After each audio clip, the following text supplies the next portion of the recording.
Ahlan wa sahlan kusoo dhawaada sportigii iyo ibahouse oo sembal maanta haddii waxaan ku eegi doonaa mas leedahay in Cristiano Ronaldo laga tagay mise waa dhaawac.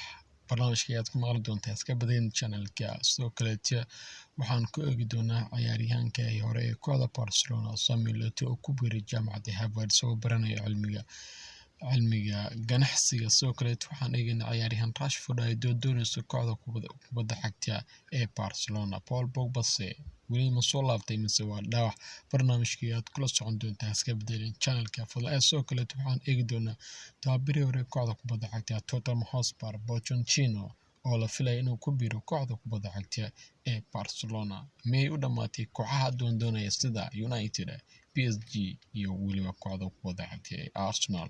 Fadlan haddaad ku cusubtahay channelkeena na taageer subscribe ku dhufo sad barnaamij kasta aan soo dhigno aad hesho gambaleelkana taabo.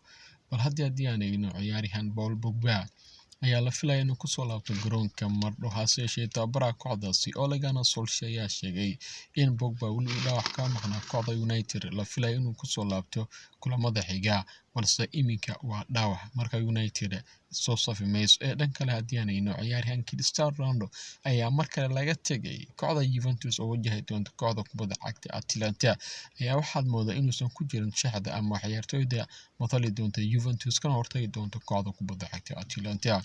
Ronaldo ayaa moodaa in uu runtii aysan aad ugu faraxsanayn qaabka uu soo celiyay Sarri balse tababare Sarri ayaa sheegay in weli Ronaldo uusan taam noqon sida awgeeda aysan kooxdu halis gelinin xidigahani sababtoo ah waa mid muhiim u ah kooxda sida waxa uu yiri tababaraha kooxdaasi Sarri.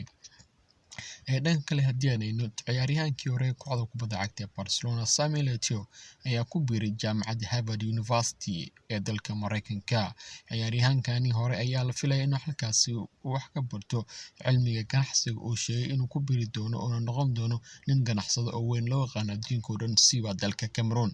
Samuel Eto'o ayaa xidig Afrikaana oo dhowr jeer ku guuleystay laacibka kubadda cagta ee qaaradda Afrika. Samuel Eto'o wuxuu soo maray kooxaha weyn sida Barcelona iyo weliba Chelsea. Dhan kale haddii aan eegno ciyaaryahan David Villa ayaa ka fariistay ciyaaraha waa ciyaaryahan u ciyaari jiray kooxda kubadda cagta ee Barcelona koobab badanna u qaaday hase yeeshee wuxuu sheegay aad ayaan ugu murugo in ciyaaraha ka fariisto anigoo aan ka ciyaarin Premier League. David Villa ayaa sidaa yiri. Sidoo kaleete ciyaaryahankan ciyaaryahan sidoo kaleete koobka adduunka u qaaday 2010 xulka qaranka Spain waa ciyaaryahan hore kooxda kubadda cagta FC Barcelona waa ciyaaryahan runtii ay kooxda Barcelona ay tabtay inta uu joogay kooxda kubadda cagta ee The Blancos. Dhan kale haddii aan eegno tababarihii hore kooxda kubadda cagta ee Tottenham Hotspur Pochettino ayaa la filaya inuu ku biiro kooxda kubadda cagta ee Barcelona hase yeeshee tababarahani ayaad moodaa inuu ilaa iminka ka hadlin wararka la xiriiraya kooxda kubadda cagta ee Barcelona. Tababarahan ayaa waxaa doonta kooxaha Manchester United, PSG, Arsenal iyo weliba kooxda kubadda cagta Real Madrid balse waxaad moodaa inuu ku wajahay inuu ku biiro kooxda kubadda cagta ee Barcelona maalmaha soo socda ayaana la kala ogaan doonaa. Halka kale haddii aan eegno tababaraha kooxda kubadda cagta United ayaa ka hadlay wararka sheegaya in Rashford uu bedel u noqon doono ciyaaryahan Suarez oo ka socda kooxda kubadda cagta Barcelona.